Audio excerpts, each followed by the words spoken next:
Welcome to the worst of the best podcast. You wanted the best. Well, they didn't freaking make it!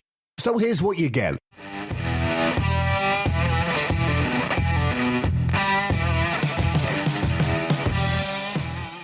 Good day and welcome to another episode of the Worst of the Best podcast. I'm your host, Ryan, and with me today I have a first-time guest co-host with me on this show.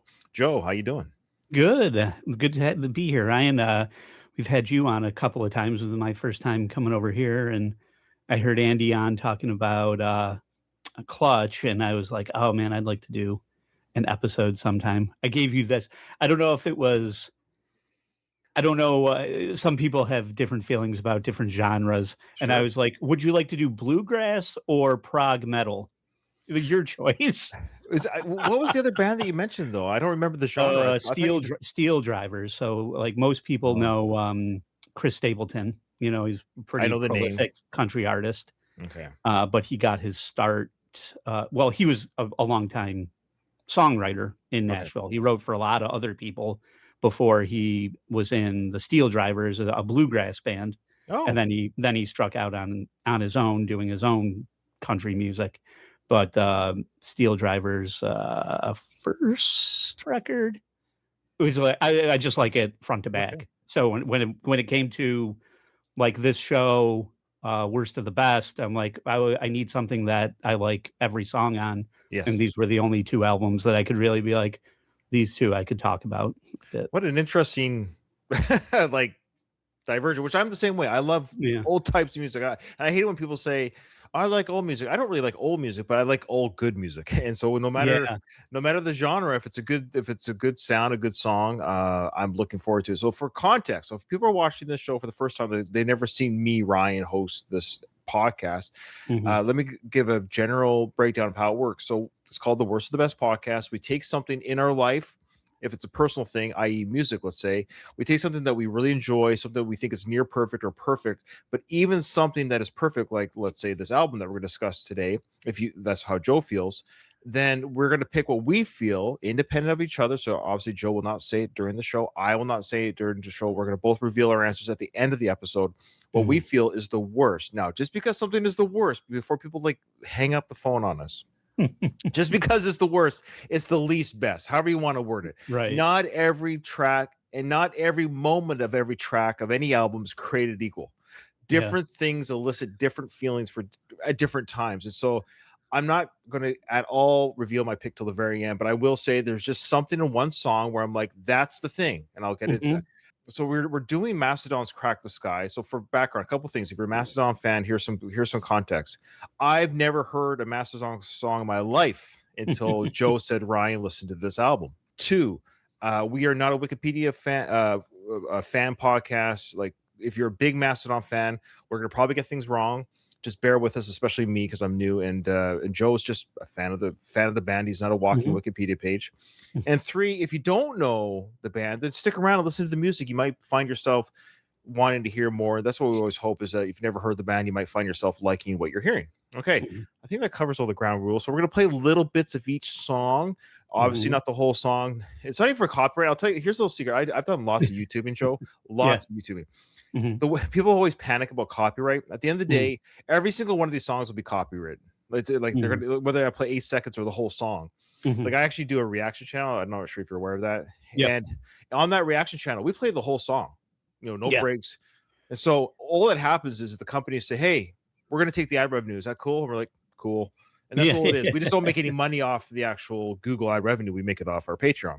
So we're only going to play bits and pieces of the songs just because we don't want, people are going to listen to this for 2 hours. And we don't have 3 hours to record our thoughts on each song. So we're going to play little pieces and clips of parts that we kind of like or enjoy. And also for the listener to get an idea of what the sound is like. But before we get into it, Joe, so when you asked to come on, I was thrilled that you asked to come on. I think that's great.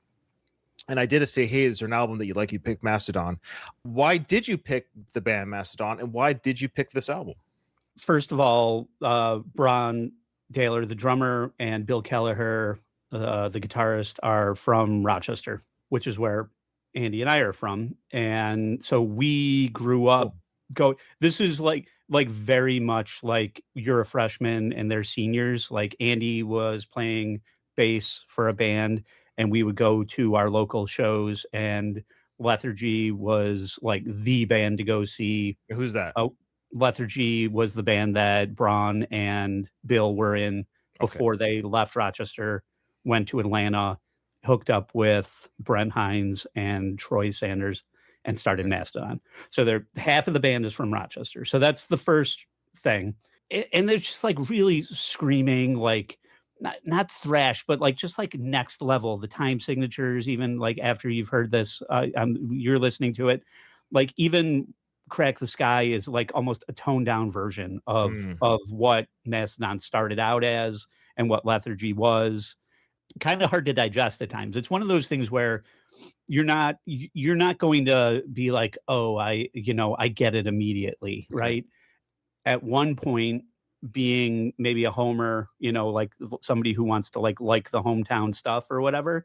At one point, I was like, I'm gonna make myself sit down and understand this and enjoy it in a way, like kind of like scotch. If you ever wanted to like, at one point I was like, I'm going to start drinking scotch just so if somebody ever offers me scotch, I don't go, ew, what is this? Sure. So it's shock to the system. The other part of this is that a lot of their stuff, we're roughly the same age, they're a couple of years older than I am.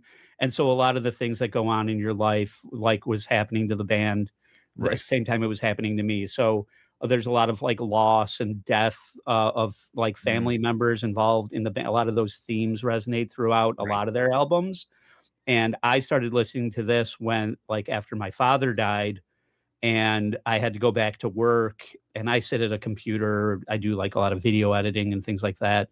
And so I'm just like locked in at work, on a computer.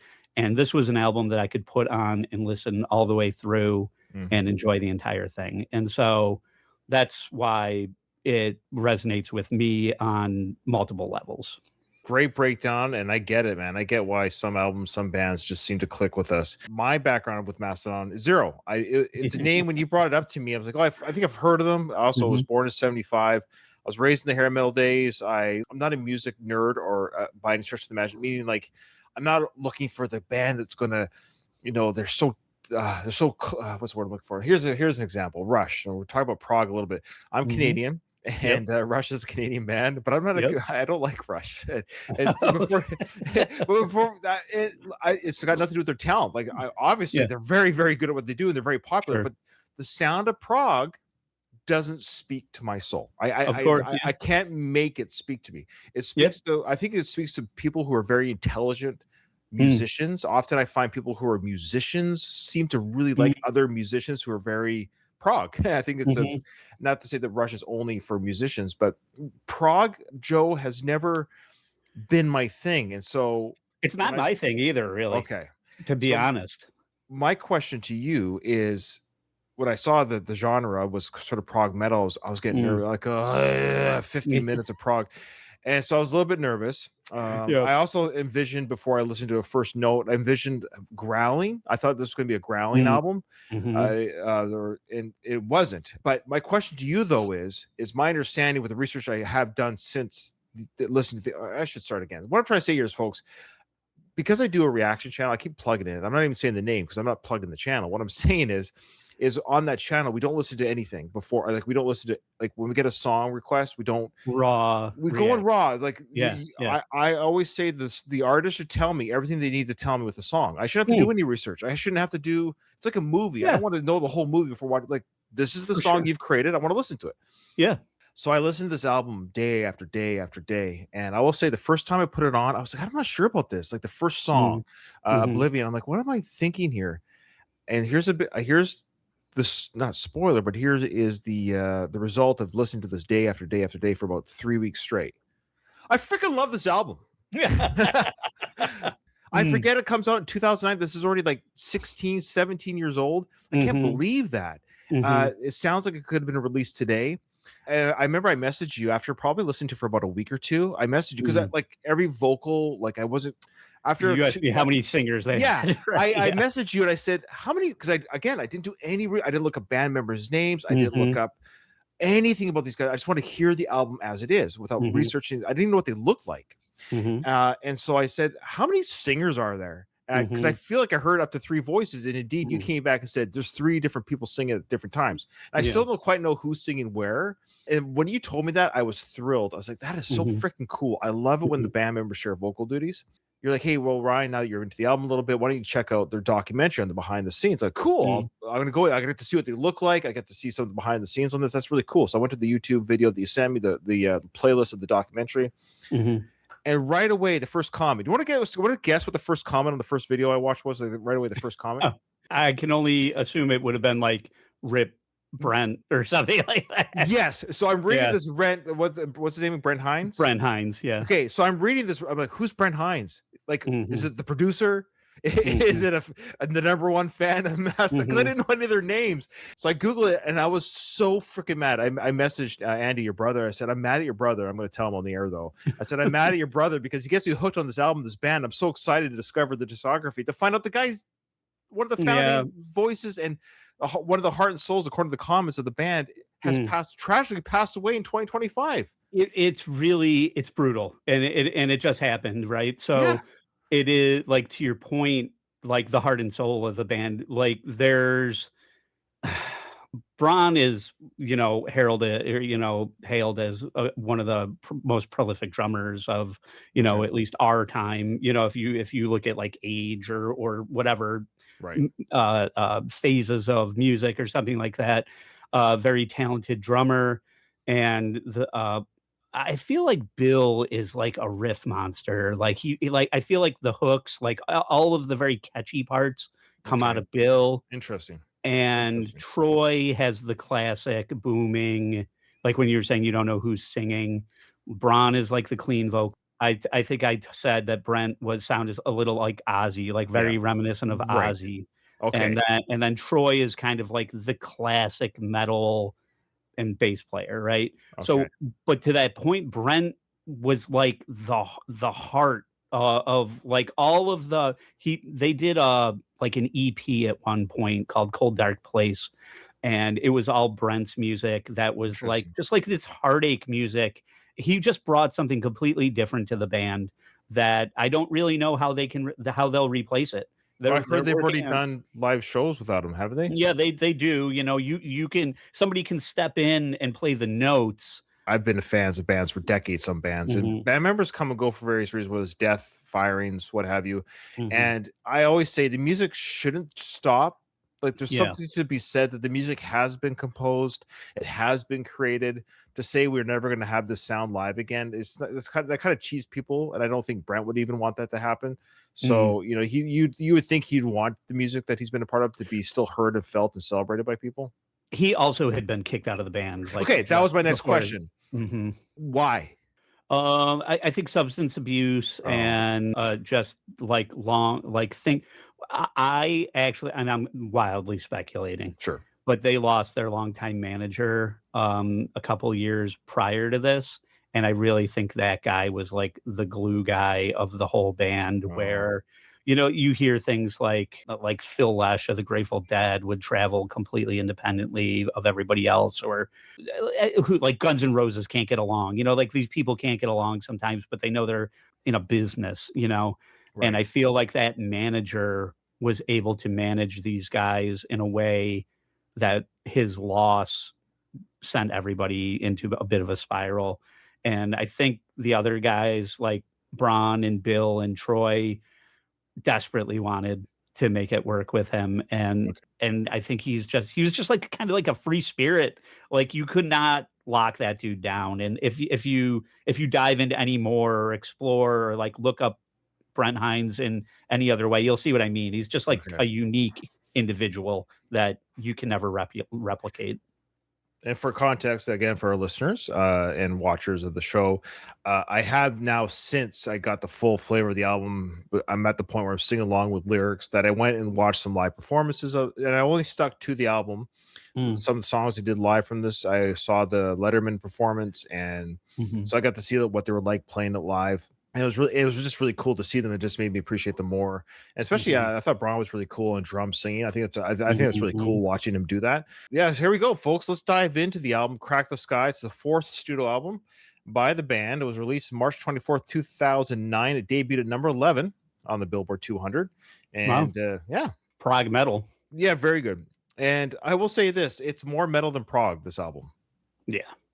It seemed like during the documentary, how as the band members were talking, it seemed like they were taking a different approach stylistically to their sound and songs. Is this album like not as heavy, not as prog? Like, how is this song, or sorry, this album different than previous albums? Okay, so this is like Braun drumming and singing, taking a vocal lead on this album is new at this Oh stage. wow, this is his first Remission, time.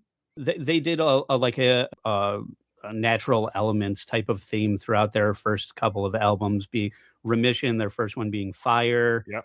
and then it was Leviathan was water. Leviathan, water, and then Blood and Thunder, like ground, earth, or whatever. Yeah, that's And right. then so when it comes to like air and wind or whatever, it became more ethereal. Just in that nature alone, even if you were thematically just trying to stick with that, like an ethereal theme, just would be completely different from like something pounding like fire and rock, you know.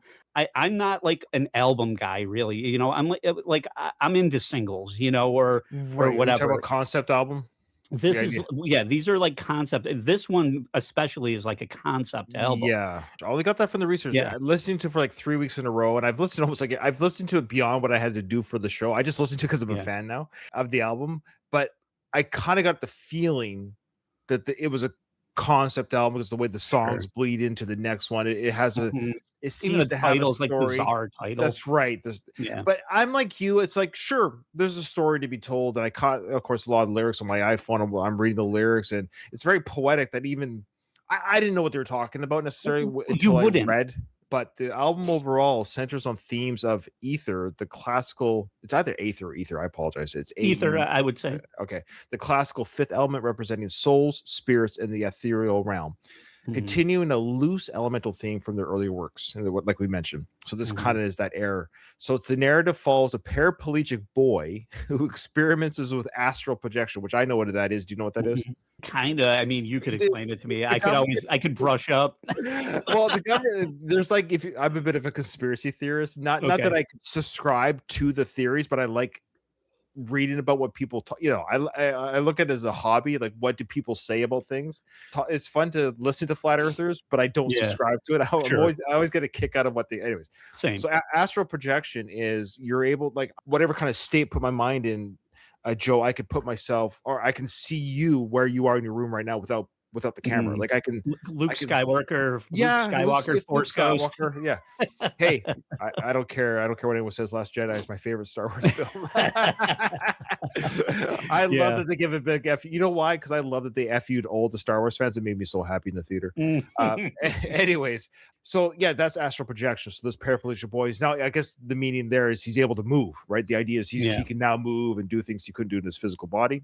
He eventually enters the body or a spirit of Rasputin during his historical plot against the Russian Czar, leading to further struggles after Rasputin's death as the soul seeks its way back. Okay, sure. Yeah. Sure. That's an interesting story, but I feel like there was a lot of things converging. I don't know how familiar you are with Rasputin. Or not very good. Not I much. know more about Yeah, astral projection. I'm not either, but the only other thing that's missing from like that description and then the obvious themes of Rasputin and the Russian royalty and things like that Okay. that are clear in the titles and things like that Right. is that Brent Hinds had been put was in a coma for he got knocked out after the MTV Music Awards the year before this, and so he got punched in the face. He was hammered and just like face planted into the curb. He got knocked out and hit his head and was in a coma for I mean a concerning amount of time, but like was out of it. But there's a lot of time recovery. So like the paraplegic that can't get out, like that can't move, like those things are pulled from his recovery from the coma that he had been in. And also probably a lot of themes. And when we talked about like why he might have struggled with the traumatic brain injury,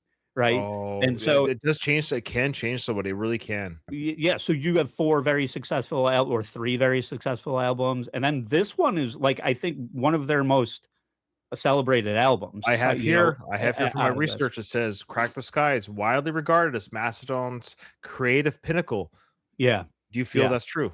Yeah, I do. I know Andy and Carl both really liked Once More Around the Sun, which Okay. was a couple albums after this. It's much more radio friendly. I think the hooks are there a lot more. And Which this one or their one? Once More Around the Sun is a little Okay. more hooky. Yeah, this is the one where people are like, this is it. Well, that's because you and I are intelligent and we don't need hooky albums. Yeah, right. There's a ton of hooks in this. I mean, There is. That's what's crazy. This is a Mhm. great freaking album, and Yeah. I haven't listened to anything else. I'm scared, Joe, to listen. I I'll love give this you album. a playlist. Okay, you're gonna have to. And in fact, I should probably react to some of the stuff on my channel with my friend. I think I Sure. should do that because I feel like I kind of want to do this journey with somebody else who doesn't know their music, my friend on the channel. And I just, anyways, I'm nerding out, but I haven't listened to, like, I've stayed so focused on this album. I'm almost afraid to listen to anything else. Am I going to be moved like anything else from this album? Like, are things going to excite me like this album did? Yeah. Okay. They are consistently good. When I say this one is front to back good for me, I wouldn't say that about maybe any other album. Not and when I'm almost shaking. I don't know why I'm shaking my head like that. It might be like there's one or two that I'm just like I don't know why. No, so many good. I recommend any start anywhere. Honestly, Remission might be the hardest one to get into, being the first one, because it is so that like growly, like screaming that you mentioned earlier. That was that. That was where they started, but everything else is just like it builds, and then I mean, maybe you could say it peaks here, but they stay consistently good all the way up till the last album. But this is again for context for people who don't know the band who are listening. So Brent, who passed away, he drew inspiration, daily inspiration, from the King Crimson's In the Court of the Crimson King. Again, speaking of my reaction channel, we actually reacted to that album. I never heard it before. I listened all the way through, and it got hard blocked on YouTube. King Crimson, I forget the guy's name. Who's the guy that runs the band? The name escapes, but anyways, he's a hardcore, nothing allowed on YouTube type guy. Something like that. So it's only on our Patreon, folks. All right. And then Bran and Troy, they immerse themselves in Pink Floyd's Animals, that album. And then okay, so here we go. First song is called Oblivion.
That's Bran, right? Yes, yeah. There's such an evolution in like every song, really. And even that, the slow build and how it just like layers in building, and then it's a complete shift away from that. And that never comes back.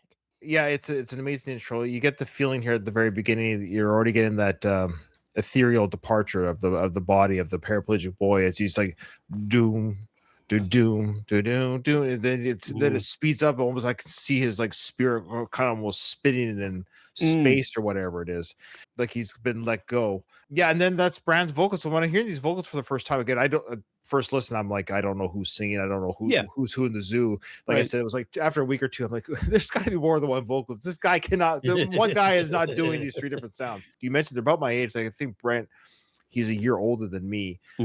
So when he passed, and he and I probably listened to the same music. I would say the same era type of music, because there's some influences in this album from like I called this Queens of the Stone Temple Pilots. That's very funny because one of my favorite songs that they do is Colony of Birchmen off of, I think, Blood Mountain. They have Josh Homme. Josh Homme. He there you go. Sings on it. Yeah, I'm a huge Queens of the Stone Age fan. I love them. I love them so much. And so same era. Okay, there you go. So I'm listening to this. I'm like, okay, this is my family. I didn't know these guys. I had no idea. So the Venn diagram's strong on that. And so you're distant cousins. Yeah. And then I got even some like old, like I said, old Stone Temple Pilot sounds in here of the bass lines. Stone Temple Pilot's so underrated. Not to get away from it. Anyone that cites on their early stuff, man, they don't know music. So underrated, really, from the grunge era. In my they're not even grunge. I hate that term. Yeah, you're right, because they're not really grunge. You're right. But it was that time though. They got lumped in with that because anyway. Well, that's a different show. Hey, I actually broke down their Purple and core album on this podcast already. Great stuff. Yeah, let's get into. There's another timestamp before 3:28 that you want to show. No, I leapt like pretty far deep. I didn't know how what you would bring, so I did, and there's so much. Oh, I know. Like I said, just listen to the whole song, folks. I hate I'd sit here and listen to it with you. I would just listen to the whole record. But nobody wants to watch us just bop our heads for 5 minutes. But the point is, go folks, listen to this. But I do have I did timestamp guitar solos because I think.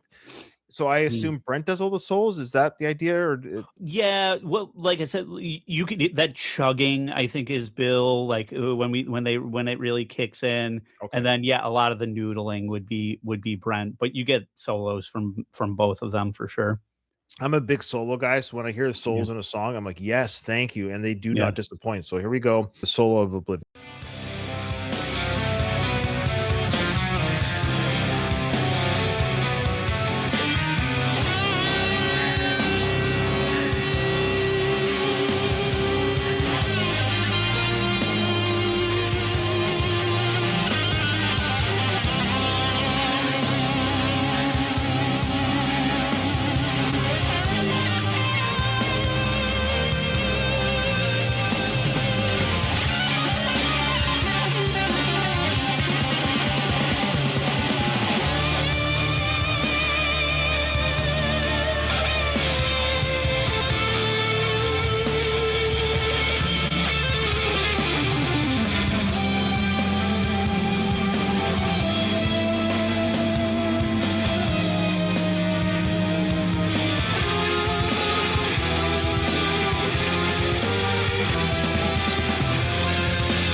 There you go. You have Pink Floyd meets Zakk Wylde that bleeds into the Queens of the Stone Age. It's insane. It's like I'm listening to the song and I'm like, all my favorite artists are being like in the blender. And I don't say any of these comparisons. We call them on our channel. We call them guardrails or handrails. This helps you kind of ease into and once you get away from the handrails, you realize this is just their sound. But first time listening, like, holy smokes, there's so much influence here of other artists, which is fantastic that they but they make it their own in that blender. Like the build, and then you get a chorus, right? But then this chorus is like so much more like epic. I was like, what could represent the song like in the best way? And that would be like the final chorus where they've layered everything in.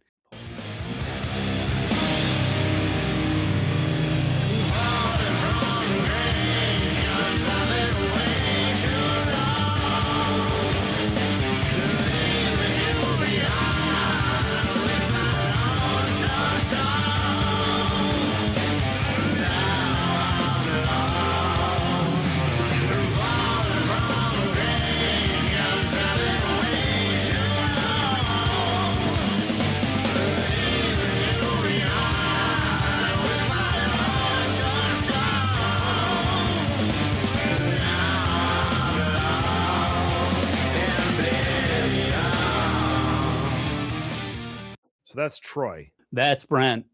That's Brent again? That's Brent. Yeah. Oh. Wow. He made his voice sound deeper there than the beginning part. Okay. I don't remember. I'll point Troy out. in the next one. I believe we get a lot of Troy. So like sorrowful, like when it comes to that theme of like the paraplegic, and they talk about like he like had this like golden umbilical tether that was severed, and now he's lost in oblivion. That initial part of the concept album here is what they're kicking off here. Yeah, this is astral travel beginnings, and I think there's a part where he does fly close to the sun, so that's sort of the Icarus like thing there. So yeah, state of shock and denial. Now we're talking about worst of the best. When do you ever get to best of the best? Yeah, you can always say what you love. There's no rules for that. It's as long as you never hint what your worst pick is and why till the very end. Okay, well, Divinations, I think no, that's not true even. I have something to say about a certain song that I'm going to cream all over. So it kind of spoils it. So that's the only spoilers. If you do that, I'll hold off. But Divinations, I'm going to say, is like my second favorite, which is the second song. That's the only part where you have to be careful, because if you start eliminating everything, he didn't like. He mentioned. Yeah. No, only because we're getting to it. Will I say sure. This is probably my second favorite.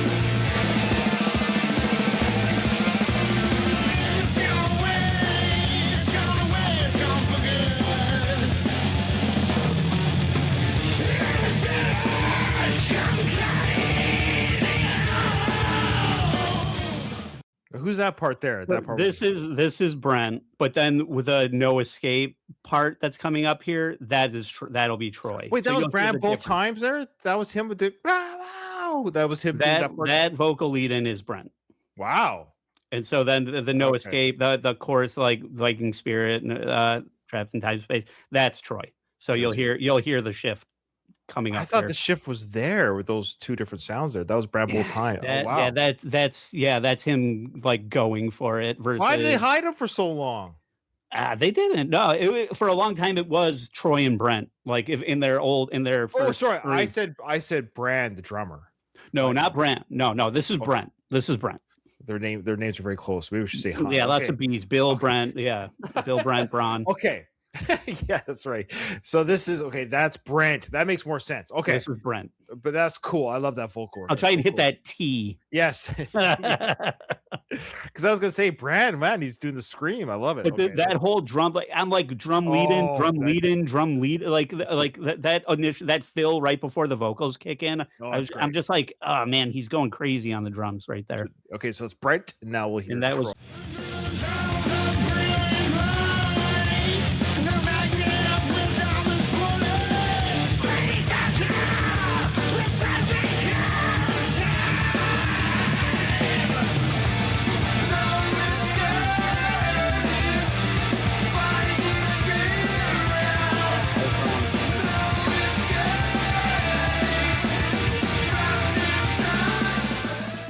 So that was Troy. No, that was Braun. I was wrong. I don't know what I was thinking. That was Braun.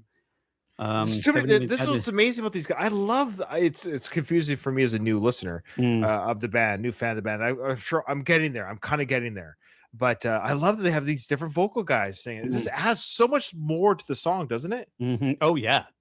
That was like the kind of the thing about this. What took all the fans off guard was him coming in such a upfront way. So that was my question about Brand. That's what I meant to say. What took them so long to get Brand out? I wonder why.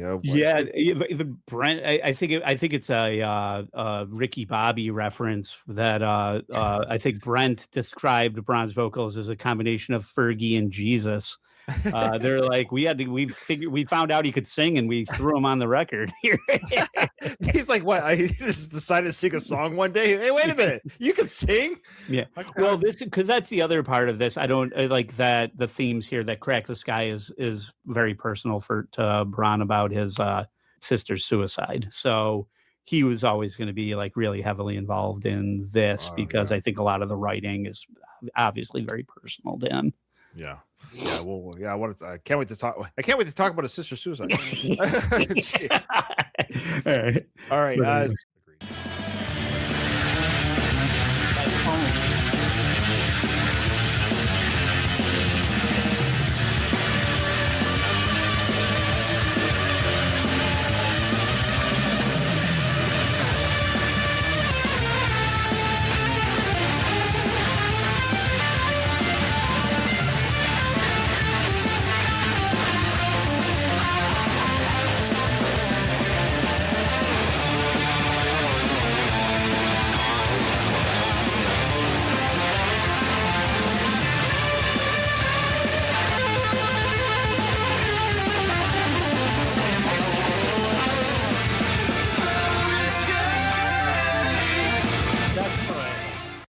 I think that is Troy. Yeah. Oh yeah. That part.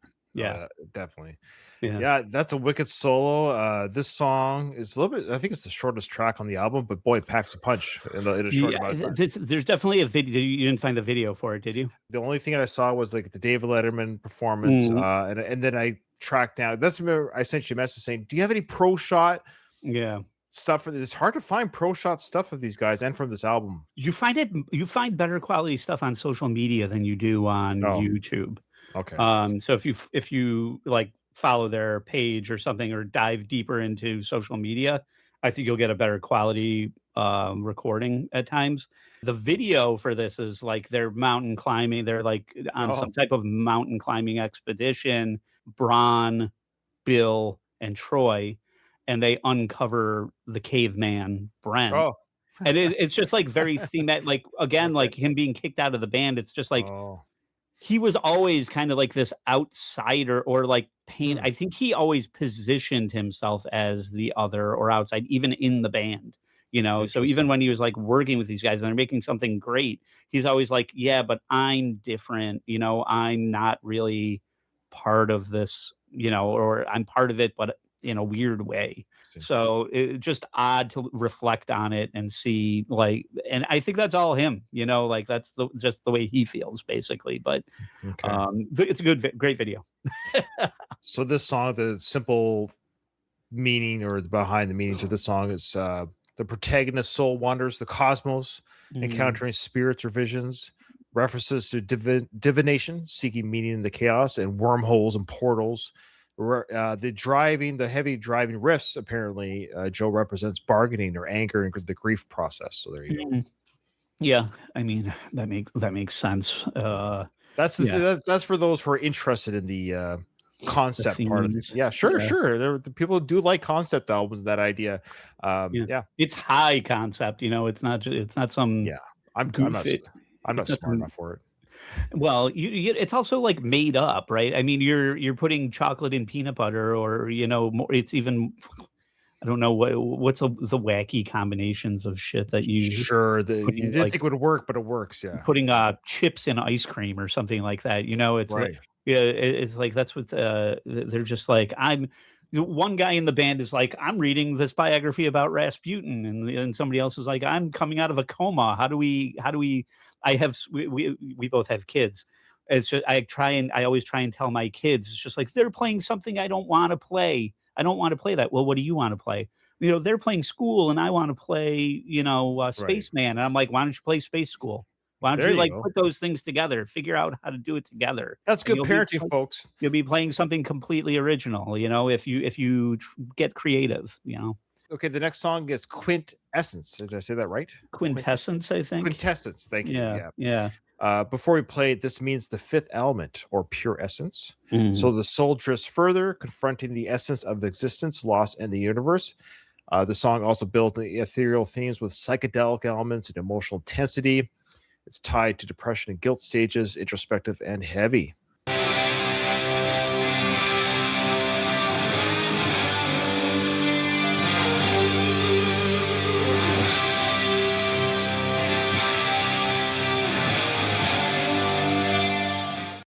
Just that very beginning part, very old school 80s. Like almost like a Twisted Sister, Motley Crue type beginning.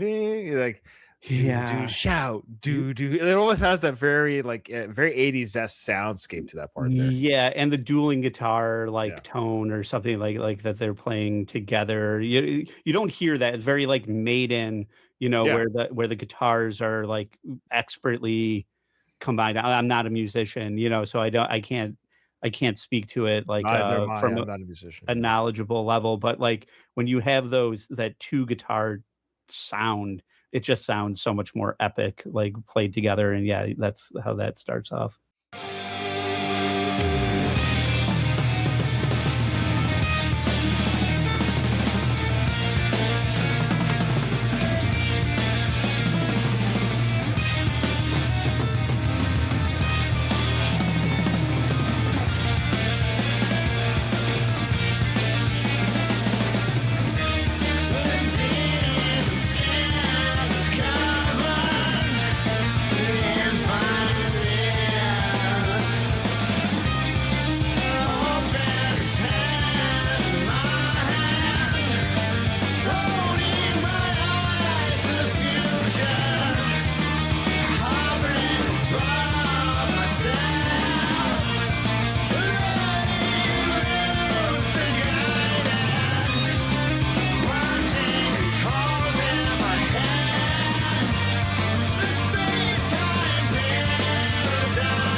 So who's singing there? Who was that intro? That's Brent.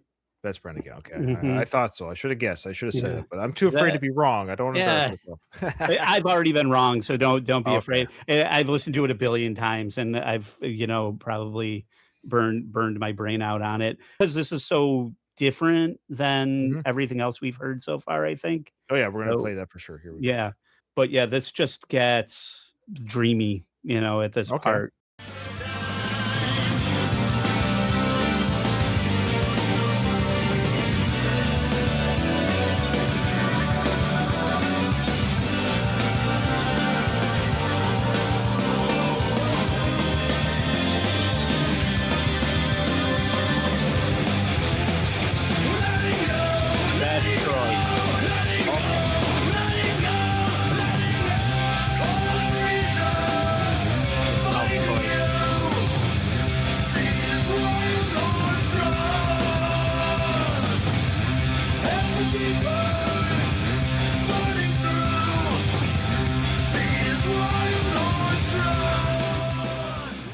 So that's very catchy.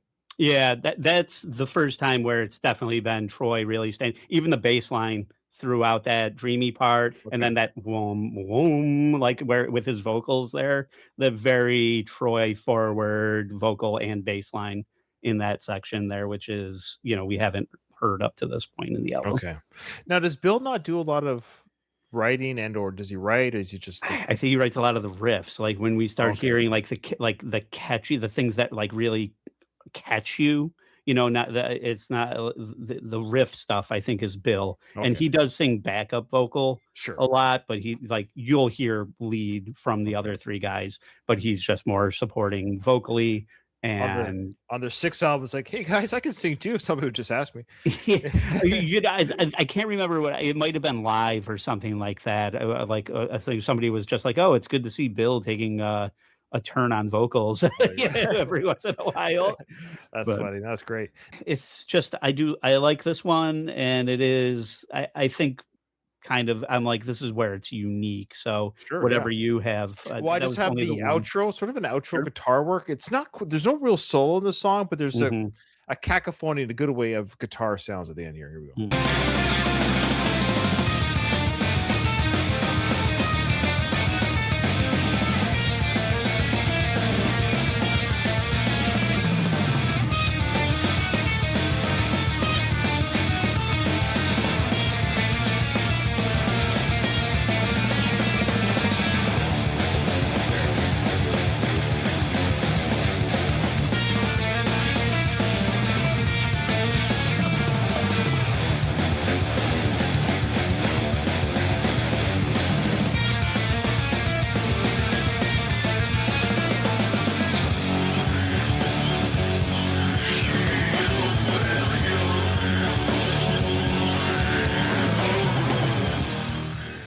So yeah, I just I love that guitar sound. There's not a real soul. I guess I mean I'm not a musician. Maybe that it does constitute a soul, but it seems more like That yeah. yeah. I don't know what you'd call So that. I think you got that. So I don't know what, but I could say that Brent spoke a lot about like being a fan of like Jerry Reed and like country music. You know, being Yeah, you from hear it. You hear the sort of like South. you It's hear like noodly. You know. yeah, you do Yeah. hear country sound. I mean, there was a banjo in Divinations at the Yes. beginning. Yes. So like Right. I love that you just unplug the guitars. It's basically like Mhm. almost bluegrassy in some parts. Yeah, right. The difference between Bill, you got that noodly kind of like higher guitar part that's Brent, and then you got more of like a very that very metal heavy tone that's Bill. And Okay. so that's where they're going like back and forth with that. Yeah, that's probably kind of how again like the chocolate and the peanut butter, like how this band works together. All right, the next song, the Czar.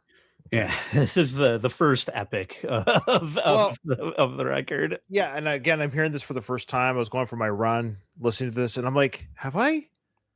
Is there like? I'm like, did I miss a song change? I was confused. I didn't even know how long each song was. I was just Mhm, listening to like mhm, literally. I didn't look at the timestamps, and so I mm, went to look at my phone. Like, oh, it's like a mega long song. mhm, Let's just say, so the Czar has four parts. We're not going to necessarily play each part, but what I'm saying is the four parts are four chapters. You got the Usurper, Escape, Martyr, and Spiral.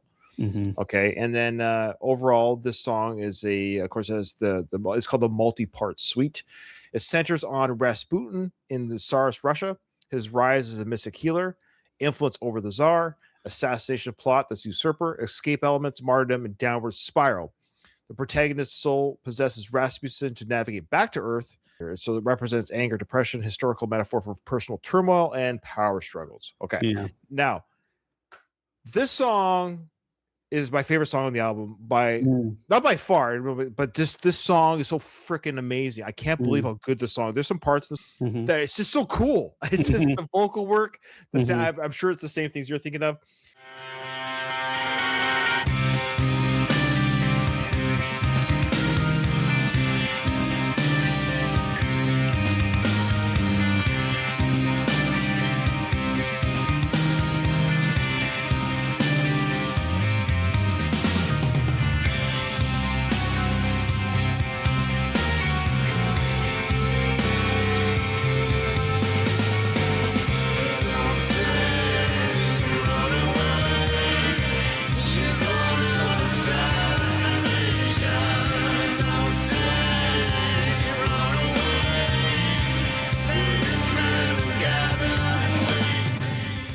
So we gotta get that kind of that repeating type, and it goes to another part where he's like, Right there? no, the one that comes after, but it's the same type of tone and theme. It's just it's slow and it moves and it moves. And it's like, oh, are we building up to something? Yes, the answer is yes. It builds up to something, but Mhm, it's a very nice, tranquil type. And that's what I mhm, mean when I got like halfway through the song. Like, where are we in the song? mm. What is this, a different song? Because it just changes and it's amazing. Oh, it's not your fault. That's the part. Something about it's not your fault or Oh. something. The line that he says there.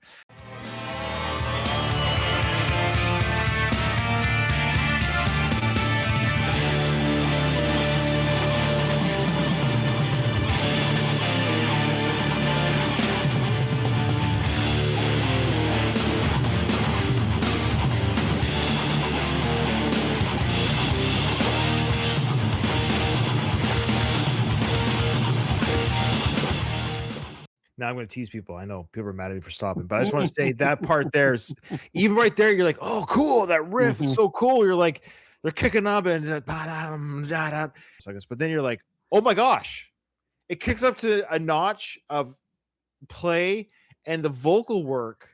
Who's singing that part that's coming up here? Troy, I believe, the Yeah, By the it's Light of just, the Moon, oh, the I part. love the Yeah, way he kicks in with the yeah, vocal effect in his voice. Is like, yeah, how do people come up with this stuff, Joe? yeah, I don't yeah. know how it's done. Do you know how it's done? I I'm don't. I don't know, some people got that magic in them. I don't have it, you know, No, so, but it's uh okay. We're the audience. That's yeah, good. We appreciate it when it happens, right? mhm, So if everyone did it, it wouldn't be special. right.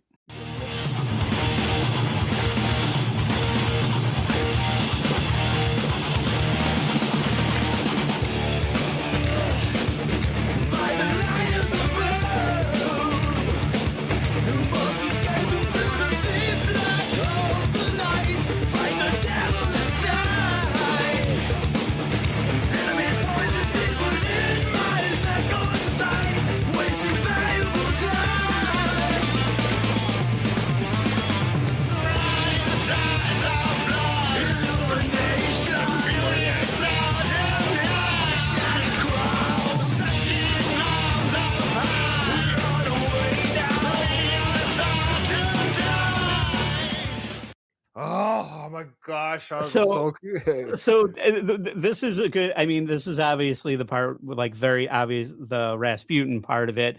And if you don't know anything about Rasputin, Rasputin was like a faith healer that the Tsar and Tsarina of Russia brought in. They had a sickly son, and whether it was coincidental or whatever, he was like, they viewed him as mystical. He had mystical faith healing powers, and he started essentially a cult that the rulers of Russia fully bought into. And all of the other peripheral people in the court of the Tsar hated Rasputin for the influence that he had over the royal family, so much so that it ended with him being assassinated. Like he was like like kinky sex guy. There like allegations of rape and things like that.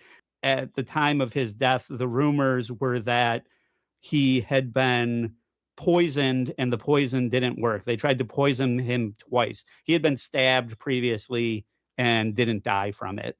And so they viewed him also as a mortal in a way. So the rumors of his death were that he had been stabbed, poisoned, castrated, shot, drowned, and then even potentially decapitated at the end. Wow. So like, but like they viewed him as immortal, and there was multiple attempts on his life before they. Now in the end, I think the coroner, because this is like way back when, the coroner reports and things like that, like spotty at best. But in the end, I think there was not even any like water in his lungs when they pulled him out of the river. So I think he was just shot and killed like in a basement, and then dumped in the river. But the legend of Rasputin was incredible, basically.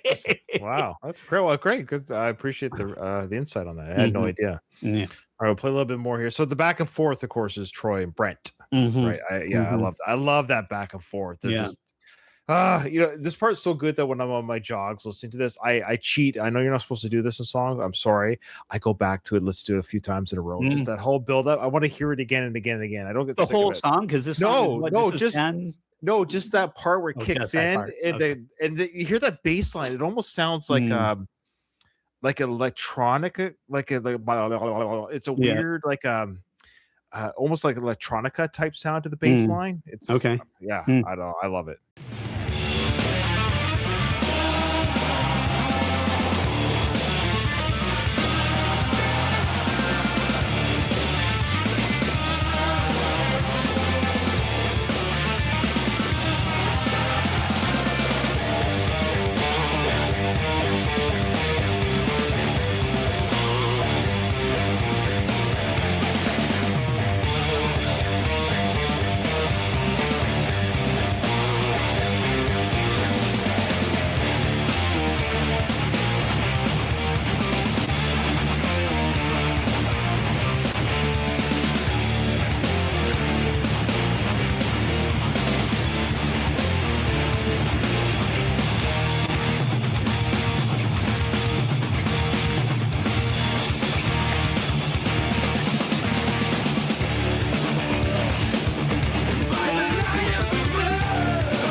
I know. I hate stopping.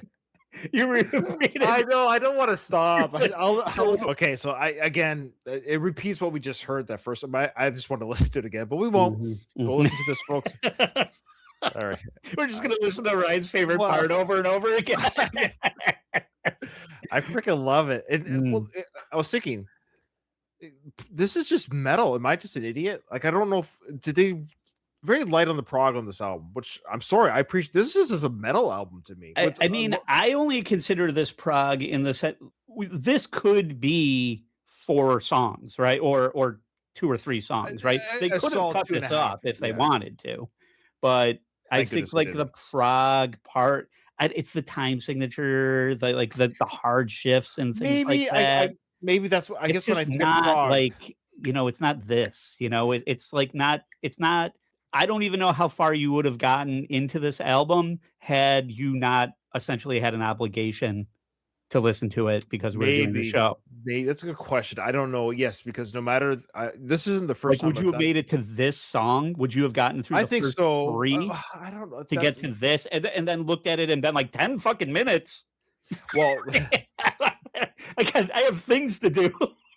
know what I mean? I don't know necessarily, but because I knew I was doing it for the show, it's like, I gotta listen to this album. Whether I like it or not, I'm gonna know what I need to know and that's that's how I got it. I'm like, I forced myself to do it, right? Like, kind of, but I was just like, I'm gonna understand it. I'm gonna sit down and I'm gonna listen to it multiple times all the way through. Like, what's all the hype? Because I didn't start listening to this until it was like heralded. Yeah, like and they were. I went back and I said, people love this, and I'm gonna find out why. Interesting, because I will admit, like I said, when I don't know when it clicked, because it wasn't the first song. Right. It wasn't the first. It might have been this. It might have been this song. It might have been the Czar, where I was like, oh, we got something going on here. Because I can't imagine I heard that change and didn't like it. So it might have been like, oh, this is cool. And then I just kept listening, because I admit it didn't click right away. And that's what's exciting about it, I think, is like, and not that you see every great album has to be hard first time listening, but I'm glad I broke through whatever barrier was there, because now that I hear it. I can't go back. You would say, like, I mean, the only thing I can really think of to compare it to is like Pink Floyd, like Dark Side of the Moon, where like it does have hooks. You are going to get like Money and like these songs that like you can tap your toe to, but hearing it all together front to back, that's just something we don't do anymore as a people, really. And it is definitely the best way to listen to this record. I agree. Yeah. I love it.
I mean, that's just dirty blues, man. It might be the best solo that he's ever done. I actually just got really depressed because they did like they toured in support of like the anniversary of this album, and the closest they came, like we could almost count on them coming around here because the guy, like half the band was from Rochester. Right. But when they were supporting it for the anniversary, this the closest they got was Cleveland. And I don't know why I didn't go. You could see them multiple times or whatever, but they're not going to do the Czar like front to back, like live. I guess they're not going to do the Last Baron front to back. And I won't ever get to hear it. I wouldn't say, like, I'd seen them multiple times, and maybe I heard it before I truly appreciated it. But yet, just listening to that right there, I was just like, that is just an incredible solo, really. Yeah. I mean, it really is. And even just right now, listening, it just hit me in a totally different way than every other time I've ever listened to it. It's so good, that solo. Do you want to take a 5-minute break? No, but that was the only other time. That was the timestamp I had. Yeah. No, I mean, I'm not going to fall to pieces about it. Just A few moments later. kind of like, you're good. You're good. You recovered. Okay. Yeah. All right. Next song is the Ghost of, how do you pronounce it? Karelia, I think. Karelia, I guess. Yeah. Yeah. So this references Karelia, a Russian-Finnish region with mystical ties. The soul that we had, the soul in the story is still trapped. Encounters Rasputin's ghost or lingering spirit. There's themes of haunting, unresolved grief, and searching for release. This Feels very Indian or Middle Eastern Yeah. at times in here.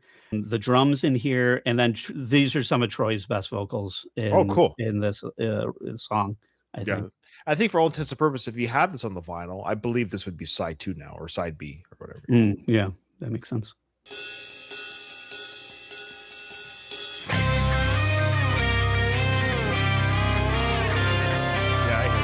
I love that too, bro.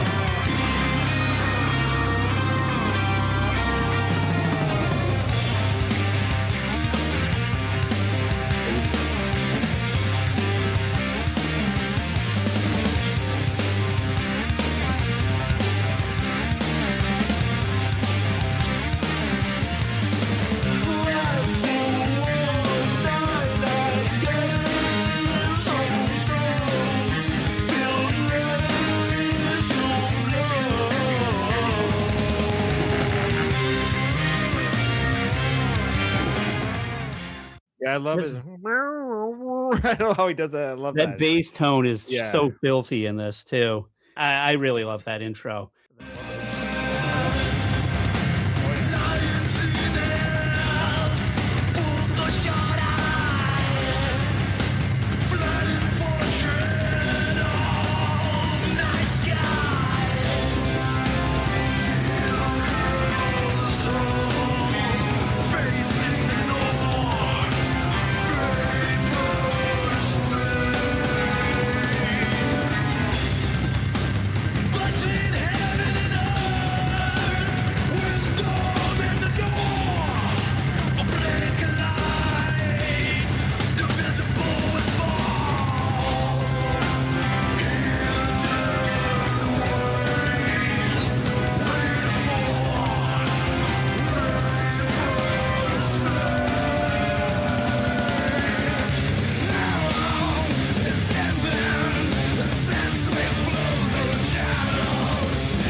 But the highlight though is the I love Troy the way I know there's a term called sludge metal or whatever. I don't know if necessarily that's what that is, but I just love that it feels like you're in this kind of like mud or mixture where like I'm crawling through with the way it just feels like you're kind of like you ever like run in a dream, you're trying to run fast but you can't. The way his vocals in this it's just so freaking cool, the effect. I don't know, man. I don't know how they figure it out. Troy is like oftentimes like the least interesting part of a lot of the songs to me. Or like I love Brent, his vocals so much, and the drumming so much, and the riff so much. Where Troy's like this one specifically, I'm just like, oh well, this is why he's so important to the band and where he like really shines. The bass tone and his vocals are just outstanding. So for me to, like when we say the worst of the best, Troy's like the worst of the best of this band to me. It's not that he's bad. No. It's just that I like all these other things like in a different way. You have favorite members. Every fandom has a favorite member. Yeah, but this is just so good. Like this. Yeah. This might be like my third favorite song on the album. Boy, are you taking notes, kids at home? Which one? Yes. I've only given the one. I'm keeping the mystery big and wide for the other six. But that one, once again, the Middle Eastern feel of it, and then that really highlights it. We don't really need to spend a lot. I mean, in the end, you really anybody who's listening to this, if you're intrigued at all, you really need to just listen to the whole thing. But. So the title track's next, second last song of the album, the title track of the album, Crack the Skye. And I believe his sister's name was spelled that way, Skye. Right. Was her name Skye? Yeah. Heartbreaking. Again, I listened to this album for almost 2 weeks straight without even knowing the history of what it was. And I was actually walking at one point listening to it, and I was reading the lyrics on my iPhone. It shows the lyrics come through. Okay. And when I saw the lyrics, like, wow, what's going on here? And then when I found out it was about, then when you read the lyrics again, it just breaks your heart. You're like, oh my gosh. And I call it the plea. Oh yeah. So this is there's guest vocalist on this. Yeah. So who is Scott Kelly? I don't know. Neurosis. Yeah. I don't know Neurosis very Okay. well. I know Scott Kelly, I believe, guested on, like I said, they had Josh Homme. They very often had guest vocalists on certain songs. It's got Kelly did guest vocals on previous records too, I believe. So they had some type of just band to band relationship, because it is about his sister and there's a lot of pain in here. I think he really, like, you hear somebody who their voice delivers the emotion that you can't, right? I know that Jerry Cantrell of Alice in Chains said that Lane Staley was like the voice that he wished he had, basically. Oh, he's pretty Like, close. I've heard Jerry sing the Alice in Chains songs without him. Yeah. People forget how much Jerry sang on those albums. I love Lane Staley so much, but boy, Jerry was not a backing vocalist. He was the second vocalist. Right? But yeah, I think Scott Kelly is like the voice in Braun's head when he thinks about the loss or whatever for this.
Unless people get mad at me, I heard some early Metallica there, like from the Master of the Puppets sound days. Yeah, it's just that the way they transition up like that. Yeah. Again, handrail. It just brought me there.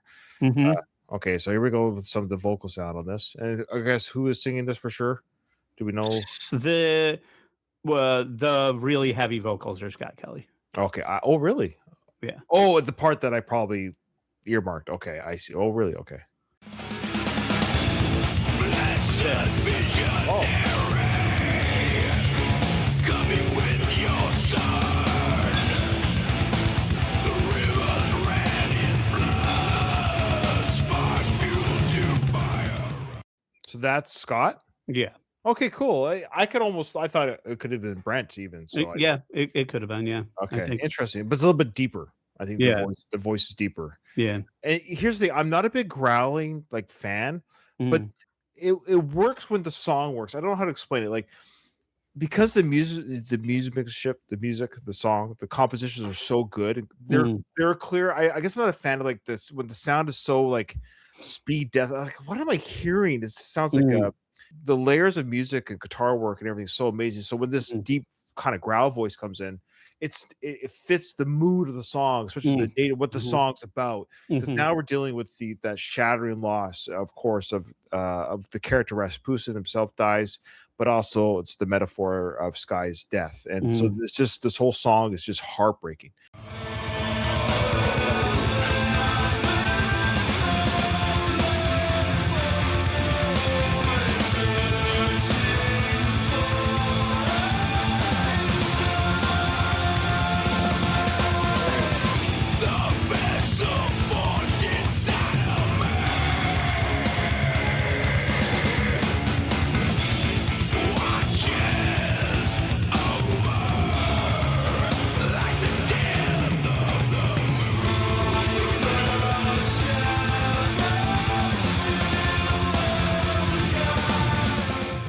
So again, I love that transition between, of course, the growl and the clean vocal. It's just so cool, that transition of light and dark.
Okay, again, I hate to stop it. Yeah, I love that. And it says here, it's violent soul under my control. Violent soul takes its final toll. Violent soul under my control. Violent soul takes my soul. That's the or final toll. That's the robot voice and the guitar soul overlaid on that. It's just an awesome effect. Now, the part that I timestamp is what I call it the plea. And again, when I saw the lyrics, because the scream growl, I was like, "What's he saying?" And I think I brought up the lyrics because of the robot voice. So it's like, "What's the robot voice saying?" Scott Kelly sings the part. The plea. So he sings the part coming up. Now, what he says here, it just breaks my heart. I think I'm going to read the lyrics, and then we'll play the part. It says here, "Mama, don't let them take her. Don't let them take her down. At least alone." That's just like, it's heartbreaking. And of course, I didn't know she committed suicide until you told me on this. I didn't realize it was suicide. Such a young age. It just breaks my mind. Yeah, I can't imagine those 14, I think. And then Bran and Troy, they sing together the part here. It says, "Please tell Lucifer he can't have this one. Her spirit's too strong." They talk about poetically heartbreaking, because the idea here that because she committed suicide, she must be going to hell. So tell Lucifer that he can't have this one. Oh, it's just heartbreaking.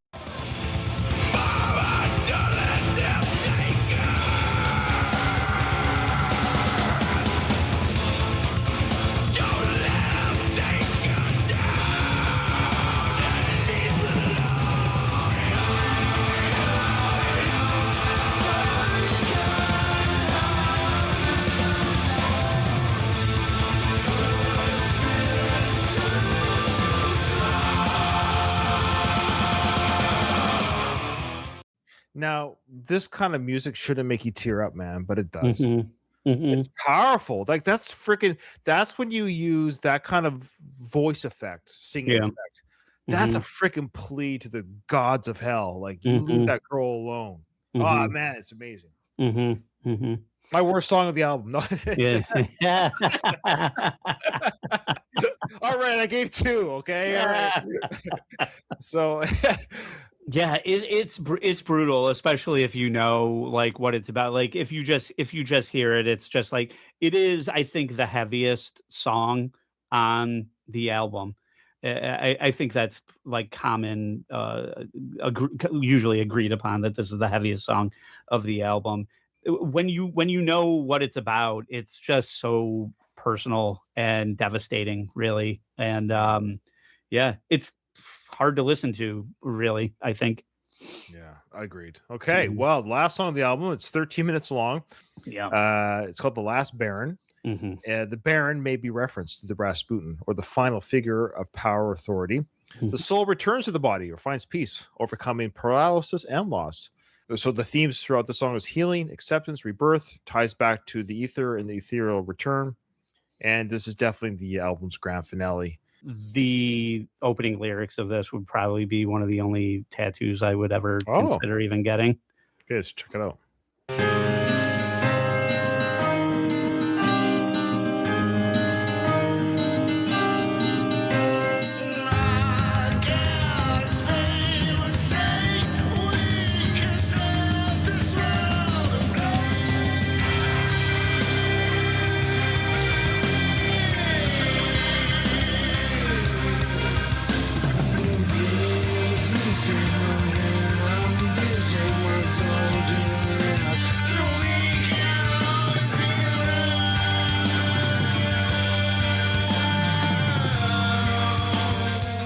I guess I'm not burying the lead too much. This is my favorite song on. I had a feeling. I had a record. feeling you were saying this.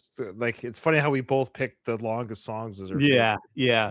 This one, I just love this one, and so I love that. I guess they would say we would set the world ablaze. It was just, I'm like, I love that lyric.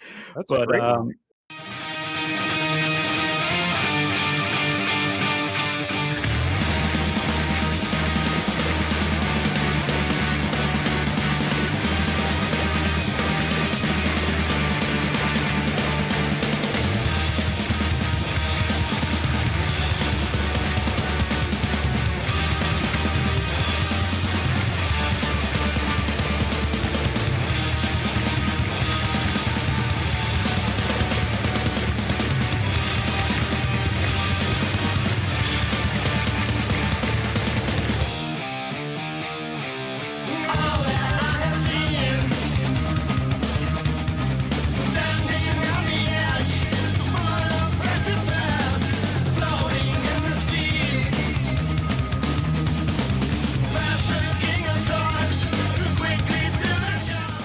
This is a lot. One of the reasons this is my favorite is because Brent is on here so much. It so might be. Yeah. he's definitely the opening.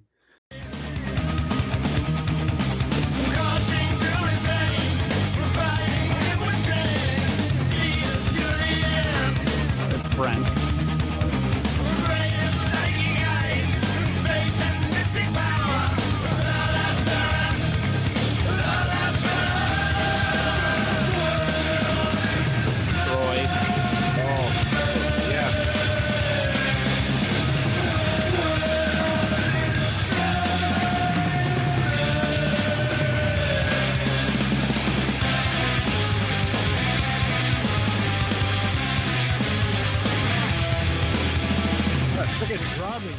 There's a lot of different theme changes here.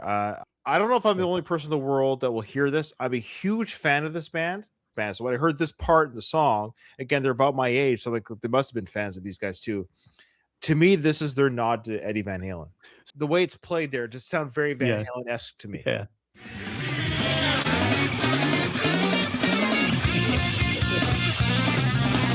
Right there.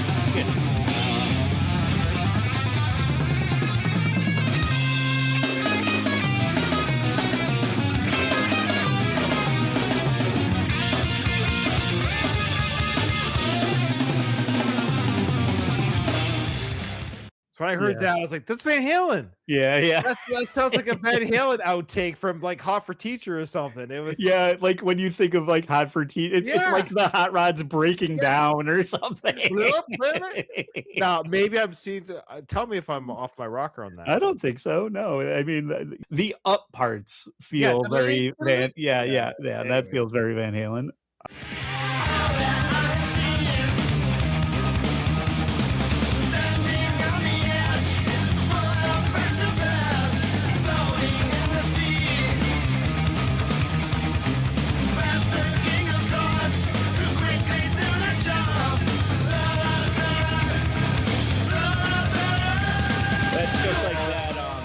That's where it feels like it all has like come together. Like, because we hear like a version of that's not like this fully realized delivery of that last like section or like that chorus or whatever you want to call it.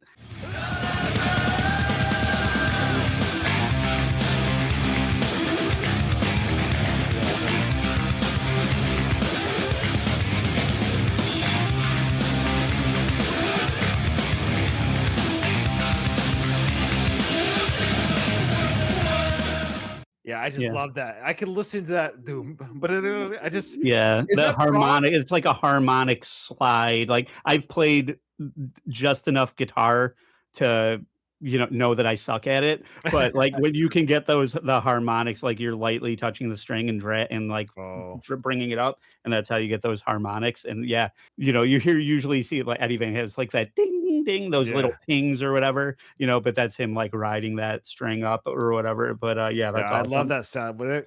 I love parts of songs where you're looking forward to it when it comes, and then it never disappoints. I don't. It's hard to like, even though you know what it is, it's coming. It's coming. There it is. I love it.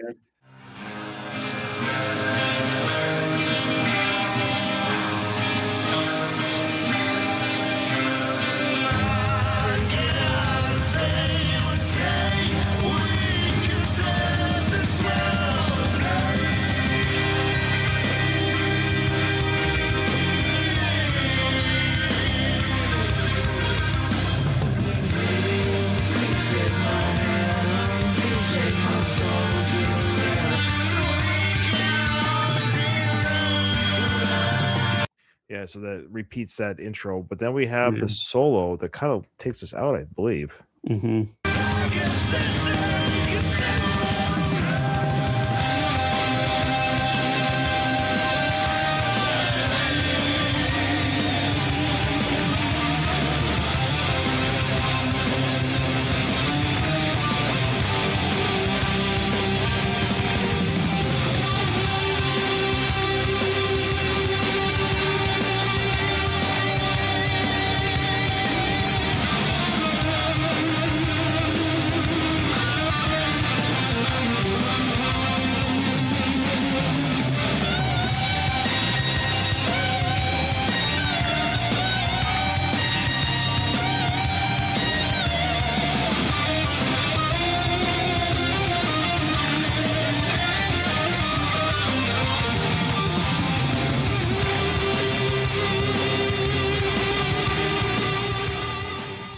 Yeah, that is a song. Boy, Yeah. hearing it with you, like Mm. listening with you, boy, it's man, is it better than the Czar? Yeah. There's so many good parts of that song too.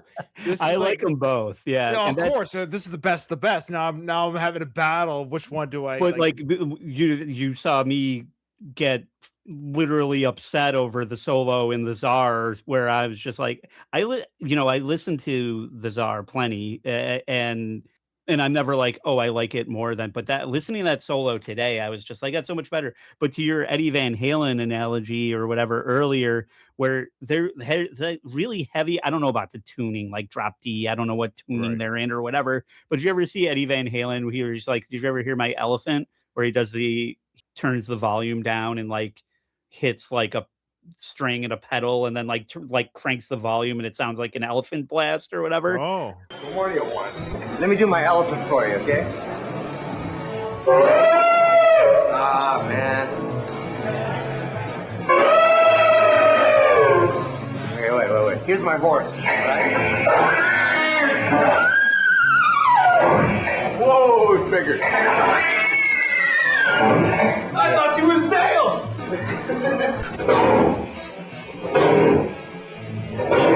And I was hearing a little of that at okay. the end. You're like the really like heavy freaking drop down tuning or something like that at the end of that. And that made me think of Van Halen again since we were talking about it. But yeah, I'm sure the influence is there. Like you said, guardrails no.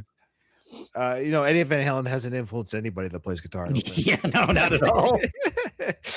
He's one of the least influential guitar players out there. Ever heard of him? You ever heard of that guy? I think a couple people. Unfortunately, that would be a real thing you had to say these days, probably. Yeah, jeez. I know. Yeah, it's a kids. You ever heard of who? Oh well. Anyways, okay, folks. Before you scream at us in the comments, let me just reiterate. I freaking love this album. Honestly, I love this album. And the more I was listening to it, of course, I'm thinking of the show. The context, the whole reason why the show exists is I should tell this to you, Joe. Is my brother. He's the one that created the podcast years ago, and now my other brother runs it with me. But my other brother, who started this podcast with, he was listening to an album by Pearl Jam, one that he really loves, and he's like, "Boy, even though this is my favorite Pearl Jam album, there's a song on here that stinks." That's how he got the concept. So he loves the album, but the idea that I love this album, there's a song on here that particularly did stink. But there's some albums where finding the fly in the ointment is hard, and I actually.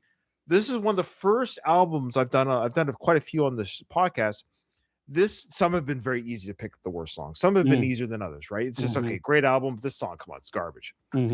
This is the first time, Joe, where I've had to bring my own fly to the ointment. I've had to like say, okay, I'm gonna have to pick something that just doesn't quite. Yeah. There's just one little doesn't quite measure up to the masterpiece that everything else, and it's actually it's a part in the song, and it happens a couple times where when it happens I'm not a fan of it, but then what follows after it is really good. So it's this really weird transition of the vocal part will come in, I'm like, I'm not a big fan of what they did with that chorus, but then what happens after that is really cool. My worst pick, amazing song, but the fly in the ointment is this part here.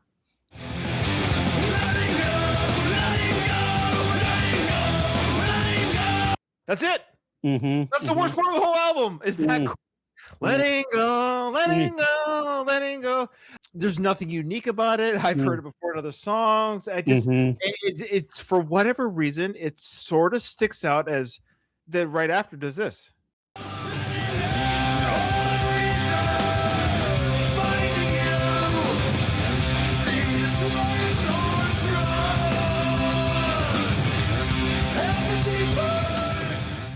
Yeah. Quintessence. That's my least favorite. Yeah. So all the songs are amazing. Yeah.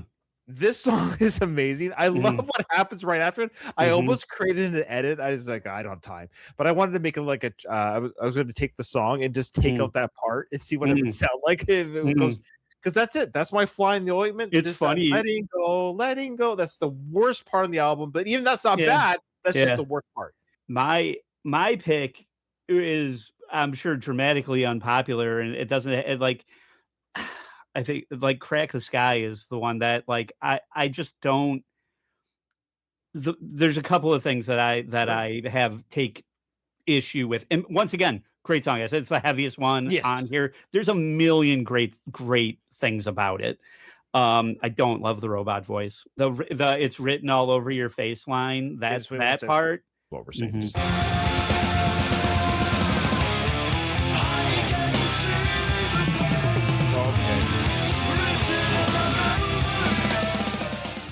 That I don't love, and then the robot fair. voice that we Robot kind of voice. sat- We don't. Yeah, we don't. I don't think we that have to part. revisit it. We kind of sat on it for a minute, but then there's also the ascending, the da da da da da. Oh, interesting. Da. It is soaring, but it is just very like Okay. but, and then the other parts that I don't love. Scott Kelly is great, does a great job in here, but it brings something completely different to this album that is just other to me. Like it's in the similar way that we've been saying that like Brent felt other in this album.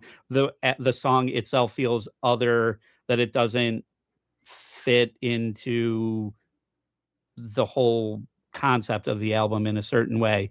Like it's almost like like a we're talking shoehorned in about a little bit? Rasputin, and then we're also talking about this very devastating thing. And then the other part that is just hard for me is how devastating the song is. When you know what it's about, it's just kind of hard to listen to. That being said, I mean, I'm listing kind of multiple things that I don't like about it. That being said, it's a great song. I mean, I love it on many different levels. When I'm listening to this, I listen to the whole thing. You did nail that one other, the Quintessence part. That is a rare misstep on this That's what album. I felt like it was. And I will say this too, because you're coming from you've listened to this song for 16 years, right? Or 15 years. Yeah. I've listened to it for a month. Right. So to me, it's one of their bigger hits. I think it's something they play at concerts. For sure. I think people have heard it a lot. They don't me, play it's that live either. Like Crack the really. Skye. They don't play it very. I did find one pro shot near around the time it's released. It was like 2010 when I got a pro shot of this video of Crack the Skye. I forget what it was at a festival or something in Europe. But that being said, this is a big song for their catalog. But I suspect fans who've been listening to this for 15 years, not that they get tired of it, but like anything, like you almost start to find things that, and maybe I would find stuff too 15 years later, if that makes. But I've only got 1 month of listening to this song, so for me it's still all the things you mentioned. I hear it, but I'm not there yet. I said the Let It Go was the biggest thing. Like I meant, it's like when it hit me, it's like, boy, it just seems like a weird chorus. It never sat right with me with the rest of the feeling of the rest of the album. If you see them live, chances are they'll only play like Divinations. Maybe they'll play Oblivion, maybe Ghosts of Karelia, but they're not. They don't. So the Czar, the Last Baron, and Crack the Skye are just kind of too major for them to really do like all night. But that's why when they toured in full support of it, I'm like, I gotta go, and it might have been like my kids may have just been born or something. Like it was something like fairly major, like why I couldn't go, or COVID may have fucked it up. I don't remember. It was something pretty drastic that made me not be able to go. It's great. I mean, I can't. Obviously, I suggested it, so I can't say enough about it. No, it's awesome, and I appreciate. Thanks for first, thanks for coming on the show. Yeah, and it was very much fun to do this with you, and thank you for exposing me the same way your brother exposed me to Clutch. I'm grateful for that. You exposed me to Mastodon. So great, two new bands that I got to experience because of you guys. So thank you. Yeah, I will say the other thing about that, like you talked about. These albums are good, but there's just one song on here that sucks, right?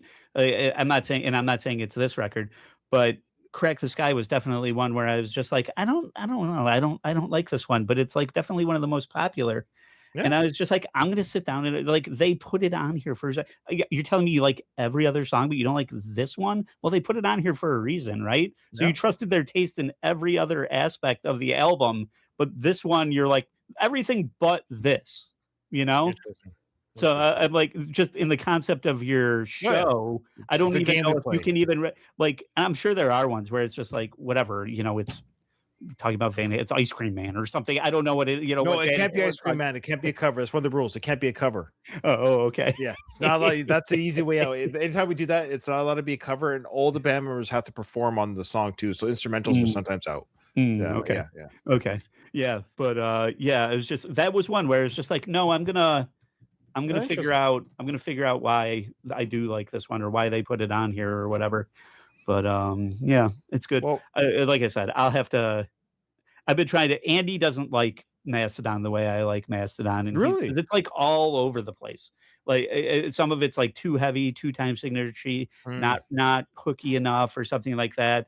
And I'm always like, I'll make you a playlist. I'll make you a playlist or whatever. So but let me know. I'll be curious, like where you go next. If you well, I'll keep you posted on that. I will. Yeah. I gotta investigate them. Yeah. Before you leave, of course, tell us where you and Andy podcast and what you do on that show. Yeah, All Apologies Podcast. Go to allapologiespodcast.com to find the links to our Patreon. There's $3 tier. There's a lot of free stuff over there. Andy's doing things with New Girl behind the paywall shows that they do on Sundays. And we just covered, we were supposed to cover Logan Paul. So we cover apologies, like, celebrity apologies from the past. The Kramer one we did. We're going back to the greats and doing them again because we didn't have video before. So you'll find we did John Cena's apology in Mandarin Chinese, and we were about to do Logan Paul, but then we found out that one of the lol cows that we follow, Owen Cook, blocked us on Instagram. It's my cue to listen to that episode. It's in the queue on my phone right now. I saw the title. I can't wait to hear what your story. Yeah, so we got blocked by Owen Cook, so we did a whole show on him again. And Logan Paul will be up next. But all apologies podcast.com. You got to say all because it gets Nirvana confused. All apologies podcast. Yeah, all apologies podcast. Yeah. Make sure you throw podcast in there. Yeah, all right. You're gonna listen to one of the worst songs from one of my least favorite bands in the world, Nirvana. Dude, you're my favorite person now. Okay. I could not agree more. I was just like overrated, and that overrated Nirvana, underrated Stone Temple Pilots. I'll take that to the grave. I don't. Yes, for sure. Yeah, definitely. All right, Joel. It's been an absolute pleasure. Thank you so much. Yeah, thank you.